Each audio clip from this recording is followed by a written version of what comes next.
Tingnan nyo guys kung gaano ka-unique ng paraan ng pagtanim sa tag-ibang bansa ng saging. Ito po yung lugar ng Thailand. Ito po yung paraan nila ng pagtanim ng saging. Pinapatay nila yung mga anak ng saging o kinukuha, tinatanim sa ibang lupa. Galing ng idea. Dahil napakataas ng salina ng hollow block nila guys, tingnan yung idea nila guys. Yung sirang foam yung ginamit nila. Pansalo ng hollow block. Yung idea, di ba? Tingnan nyo guys, oh. Ang galing ng pag-layout ni Kuya guys, oh. Napakapulido. Kayo guys, ganito rin ba kayo mag-layout? Galing, di ba? Kinat niya yung PVC ng paganyan para kung maglagay siya ng simento, pantay yung i-installin niya na hollow block or ano pa dyan sa ganito. Ito guys, dapat nyo itong malaman. Dahil kapag pala matulis yung pako, ay masisira yung kahoy na pinapako mo. Ito lang pala yung technique guys, oh. Tingnan nyo. Hindi niya diba pinatulis.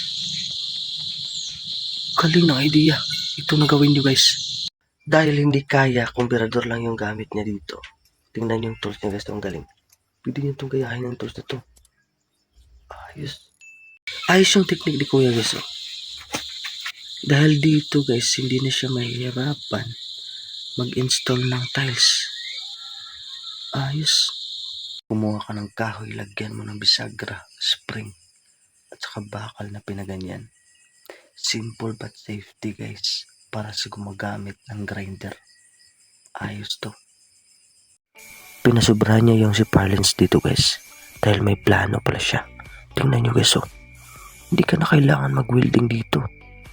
Galing ng idea, diba? Ayos. Kahoy, tinalian niya ng paganyan. Tingnan nyo guys, magugulat ka sa resulta. Dahil para pala to sa kanyang susi na nahulog sa komplikadong sitwasyon. Galing, diba? Ganda ng gawa niya guys, oh. Hindi ko naisip, ah. Not lang kag-bolt, gagawa na siya ng kadina. Yeah! Ang galing pala ng utak ng taon to, oh. Pwede pala gawin barina ang mixer.